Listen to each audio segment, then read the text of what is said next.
നിന്റെ പ്രമോണിഷൻ ശരിയായി. The story is killed. ഞാൻ രാവിലെ തന്നെ ന്യൂസ് എഡിറ്ററെ വിളിച്ചിരുന്നു. ഒരു ഡീറ്റെയിൽസും തെളിച്ചു പറയാതെ റവന്യൂ മിനിസ്റ്റർ ഇൻവോൾവ് ആയ ഒരു സ്കാമിനെ കുറിച്ചാണ് സ്റ്റോറി എന്ന് മാത്രം പറഞ്ഞു. അയാള് പറയാ 2 ദിവസം കഴിഞ്ഞ് ആലോചിക്കാന്ന്. 2 ദിവസത്തേക്ക് അയാൾ ഭയങ്കര തിരക്കിലാത്രേ. എന്നെ കാണാനോ സംസാരിക്കാനോ സമയമില്ലെന്ന്. സുഹറ, ഒന്നുകിൽ വർക്കിച്ചൻ സംഗതി അറിഞ്ഞു, അയാൾ അത് അപ്പം തന്നെ ഓപ്പറേറ്റ് ചെയ്തു. അല്ലെങ്കിൽ നിന്റെ സ്റ്റോറിയുടെ കാര്യവും പറഞ്ഞ് ന്യൂസ് എഡിറ്റർ അയാളോട് ബാർഗൈനിങ് തുടങ്ങി. രണ്ടിലേതായാലും we are screwed. No, we are not. ഇന്ന് വൈകിട്ട് 4 മണി വരെ ഞാൻ വെയിറ്റ് ചെയ്യും. അത് കഴിഞ്ഞാ എന്റെ മുമ്പിൽ മറ്റൊരു ഓപ്ഷൻ ഉണ്ട്.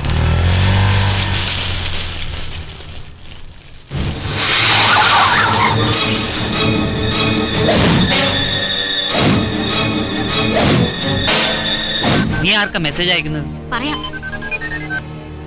ഹലോ ഹലോ, അതെ സുഹറയാണ്. ആരാ? ഏയ് കിഷോർ, ഒന്ന് നിർത്തിയേ.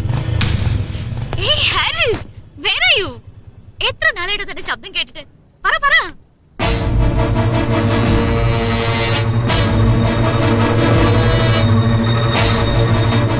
ഓക്കെ ഓക്കെ, ഞാൻ വേണ്ടത് ചെയ്തോളാം. You keep calling me, okay? ഏയ്, നമുക്ക് അത്യാവശ്യമായിട്ട് ഒരു സ്ഥലം വരെ പോണം. എങ്ങോട്ട്? പറയാം, പോ. Do what I say.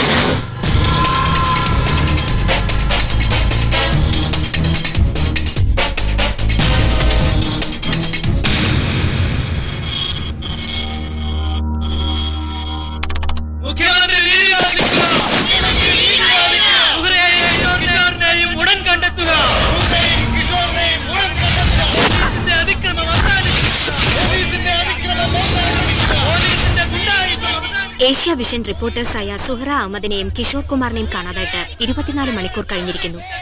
അന്വേഷണം ത്വരിതപ്പെടുത്തുന്ന യാതൊരു നടപടിയും സർക്കാരിന്റെ ഭാഗത്തു നിന്നുണ്ടാകാത്തതിൽ മാധ്യമപ്രവർത്തകർ കടുത്ത പ്രതിഷേധത്തിലാണ്. ഇതിനിടെ പത്രപ്രവർത്തക യൂണിയന്റെ ഭാരവാഹികളെ കാണാൻ മുഖ്യമന്ത്രി വിസമ്മതിച്ചത് രൂക്ഷമായ വിമർശനം ക്ഷണിച്ചു വരുത്തിയിട്ടുണ്ട്.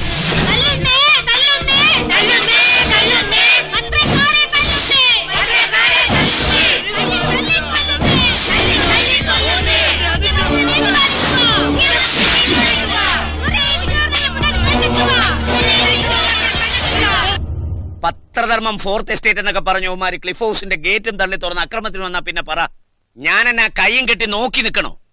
കന്റോൺമെന്റ് DCPയോട് തല്ലി ഒതുക്കിയേക്കാൻ പറഞ്ഞു. അയാൾ മിടുക്കനാ, പറഞ്ഞാ മെനക്ക് ചെയ്തോളും. ഇതൊക്കെ ഒരു ഗൂഢാലോചനയുടെ ഭാഗമല്ലേ CMA? വാർത്തയെന്ന് പറഞ്ഞ് എന്ത് തോന്നിവാസം എഴുതി പിടിപ്പിച്ച് നമ്മളെയൊക്കെ നാട്ടിക്ക് ഇറങ്ങി തിരിച്ചിരിക്കുകയല്ലേ ചില പത്രക്കാര്. എന്റെ കർത്താവേ, കാണാതായി പെണ്ണുണ്ടല്ലോ, ഇവളാള് മഹാ കുഴപ്പക്കാർത്തിയല്ലായിരുന്നോ?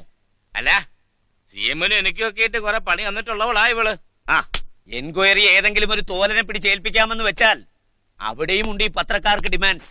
അന്വേഷണം ഇയാൾക്ക് തന്നെ വിട്ടുകൊടുക്കണമെന്ന്. ഇയാൾ ഇപ്പൊ അന്വേഷിക്കുന്ന ആ വർമ്മയുടെ കൊലപാതക കേസുണ്ടല്ലോ, അതുമായി ബന്ധപ്പെട്ട ചില രേഖകൾ ആ പെൺകുട്ടിയുടെ കയ്യിൽ കിട്ടിയിട്ടുണ്ടെന്ന പത്രക്കാർക്കിടയിലെ സംസാരം. അതുകൊണ്ട് മാഞ്ഞുരാനെ, ഞാൻ ഈ കേസ് കൂടി എടുത്ത് ഇയാളുടെ തലയിലോട്ട് വെച്ചു കൊടുക്കാൻ പോവുക. ഇതോടെ പത്രക്കാരുടെ സൂക്കേട് തീരുന്നെങ്കിൽ അങ്ങ് തീരട്ടെ. പക്ഷെ ഒരു കാര്യമുണ്ട്, ഞാൻ അവരോട് ഇനി ഒരു ചർച്ചയ്ക്കില്ല. കേസ് അന്വേഷണം ഏറ്റെടുത്തു എന്ന് പറഞ്ഞ് ചന്ദ്രശേഖരൻ തന്നെ ഒരു പത്രസമ്മേളനം വിളിച്ചുകൂട്ടി അവരെ ഒന്ന് ഹാൻഡിൽ ചെയ്യണം. പറഞ്ഞൊതുക്കി കൺവീൻസ് ചെയ്തൊന്ന് ശാന്തരാക്കണം. ശ്രമിക്കാം സർ. ശ്രമിച്ചാ പോരാ, നടക്കണം, നടക്കും. ശക്തമായ ഡയലോഗ് പറഞ്ഞ് കയ്യടി വാങ്ങിക്കാൻ തനിക്കുള്ള പ്രാഗൽഭ്യം മറ്റാർക്കുണ്ടോ? ഫയർ അല്ലേ, ഫയർ.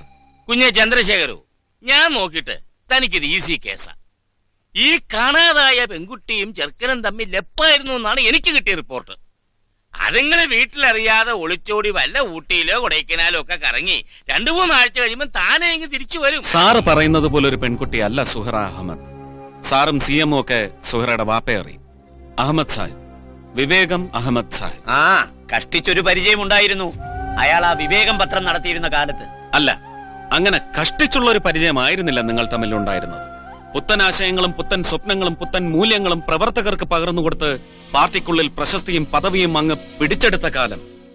സാറിന്റെ ജനപ്രീതി കണ്ട് അമ്പരന്നു പോയ ചിലർ ചില ചതി പ്രയോഗങ്ങളിലൂടെ ഒറ്റപ്പെടുത്തി അങ്ങേ. അന്ന് എന്ത് ചെയ്യണമെന്നറിയാതെ കുഴങ്ങിപ്പോയ സാറിനെ കൈപിടിച്ച് മുന്നോട്ട് നയിച്ചത് സാഹിബിന്റെ വിവേകമുള്ള വാക്കുകളായിരുന്നു. സാർ അത് മറന്നുപോയ.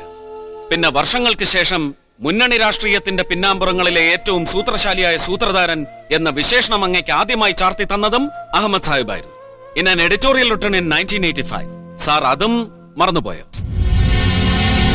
ഒടുവിൽ 35 ലക്ഷം രൂപയുടെ സാമ്പത്തിക ബാധ്യത താങ്ങാൻ ത്രാണിയില്ലാതെ വിവേകമെന്ന നട്ടലുള്ള പത്രം അടച്ചുപൂട്ടേണ്ട ഗതി വന്നപ്പോ ആ നഷ്ടം നികത്താനോ കടമെഴുതി തള്ളാനോ ഒരു കൈ സഹായിക്കാതെ ആശ്വസിച്ച് നെടുവീർപ്പിടുകയായിരുന്നു നിങ്ങൾ.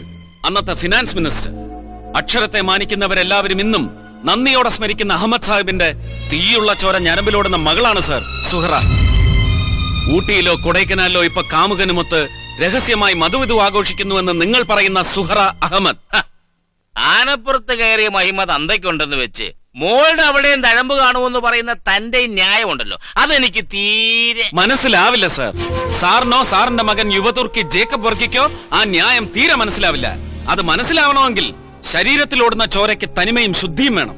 പച്ച മലയാളത്തിൽ തെളിച്ചു പറഞ്ഞാൽ നല്ല അപ്പനുണ്ടാവണം. CMA ഇവൻ ചന്ദ്ര, CMA ഒരു കാര്യമില്ല നിങ്ങളുടെ മുന്നിൽ വെച്ച് ഇയാളെന്നെ അവഹേളിക്കുന്നത്. ഒരുമാതിരി മറ്റേ വർത്താനം. നിർത്തിക്കേ. താൻ എന്തെങ്കിലും മനസ്സിൽ ഉദ്ദേശിക്കുന്നുണ്ടെങ്കിൽ ഒന്ന് തെളിച്ചു പറ ചന്ദ്രശേഖര. പേഴ്സണൽ സ്റ്റാഫിലെ വിശ്വസ്തർ പോലും അറിയാതെ ജപ്പാൻ പര്യടനം കഴിഞ്ഞ് രഹസ്യമായി കൊച്ചിയിൽ വിമാനമിറങ്ങിയ മിനിസ്റ്റർ വർക്കിച്ചൻ നേരെ ചെന്നപ്പെട്ടത് സുഹറയുടെ മുന്നിലായിരുന്നു. By sheer chance. മന്ത്രിയുടെ തിരിച്ചുവരവ് നിമിഷങ്ങൾക്കകം ഏഷ്യാവിഷനിലൂടെ സുഹറ റിപ്പോർട്ട് ചെയ്തു. അന്ന് രാത്രി 8:30 മിനിസ്റ്റർ കൊച്ചിയിൽ നിന്ന് തിരുവനന്തപുരത്തേക്ക് പോകുന്നത്. MP ജോൺ വർഗീസിന്റെ പെജ്ജേറു.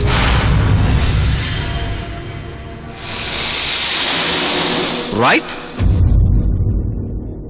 സോ വിമാനമിറങ്ങി 5 മണിക്കൂർ കൊച്ചിയിലുണ്ടായിരുന്ന മിനിസ്റ്ററുടെ പേഴ്സണൽ ബിസിനസ് എന്തായിരുന്നുവെന്ന് ആർക്കും അറിയില്ല.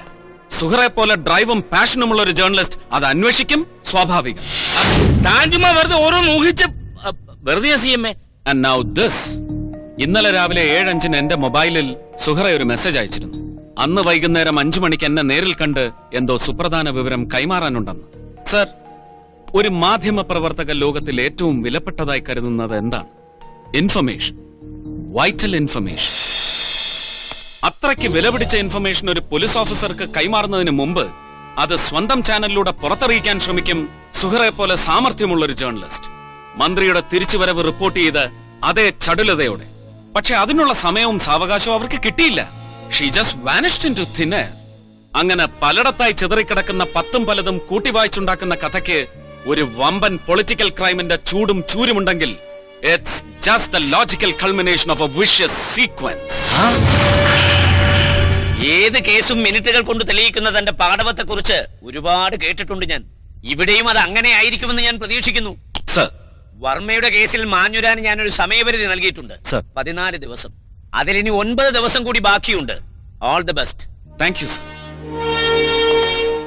പിന്നെ മാഞ്ഞുരാൻ, വർമ്മയുടെ കേസും ഈ പെണ്ണിന്റെ മിസ്സിങ്ങും ഒക്കെ കൂടി ഇപ്പോഴത്തെ മാൻ പവർ വെച്ച് ബുദ്ധിമുട്ടാകും. അതുകൊണ്ട് ഒരാളെ കൂടി ഞാൻ ഇന്നു മുതൽ ഇയാളുടെ ടീമിൽ ഇട്ടിട്ടുണ്ട്. DYSP Joseph Pothan. But sir, അയാളുടെ ട്രാക്ക് റെക്കോർഡ് ശരിയല്ല സാർ. കൈക്കൂലി വാങ്ങിച്ചതിന് കഴിഞ്ഞ 2 വർഷമായി സസ്പെൻഷനിലായിരുന്നു അയാൾ. ഇതുപോലൊരു ടീമിൽ അയാളെന്ന് പറയുമ്പോ he will be a rotten pie. എന്റെ പൊന്നു മാഞ്ഞൂരാനെ, ഈ കാലത്ത് കൈക്കൂലി വാങ്ങുന്നതും സസ്പെൻഷൻ കിട്ടുന്നതൊക്കെ ഒരു മഹാകാര്യമാണോ? പണ്ട് ഏതോ കേന്ദ്രമന്ത്രിയുടെ നേരെ കയ്യോങ്ങിയതും പറഞ്ഞ് ഇയാൾക്കും കിട്ടിയിട്ടുണ്ടല്ലോ സസ്പെൻഷൻ. ഓത്തരം കൂടെ ഇരിക്കട്ടെന്ന് ഇയാളുടെ കൂടെ. Sir, sir, I want to. Sir, please. Sir, വേണ്ട ഒരുമാതിരി മറ്റൊരുത്തപ്പടി കാണിക്കില്ല CMA. ഇവനെങ്ങനെ കയറൂരി പിടിച്ച് നിർത്തണോ? എല്ലാ കാലവും തന്നെയൊക്കെ ചുമന്നോളാവുന്ന ഞാൻ നേർച്ചയൊന്നും നടന്നിട്ടില്ല. ഇതിനു മുമ്പ് തന്നെ പോലെ ഒരുത്തനെ വെച്ചു പൊറിപ്പിച്ചതിന്റെ കേടും നാറ്റവും ഇതുവരെ തീർന്നിട്ടില്ല. അതുകൊണ്ട് താനും തന്റെ വലിയ പുള്ളി ജോൺ വർഗീസും കൂടി ആലോചിച്ച് ഇതിൽ വേണ്ട എന്താന്ന് വെച്ചാ ചെയ്തോ. ആ ചന്ദ്രശേഖരനെ പിടിച്ചു കെട്ടാമെങ്കിൽ കെട്ടിക്കോ, ഇല്ലെങ്കിൽ ഞാൻ ഒഴിയും, വൃത്തിയായിട്ടൊഴിയും. അറിയാമല്ലോ എന്നെ ശരിക്കും.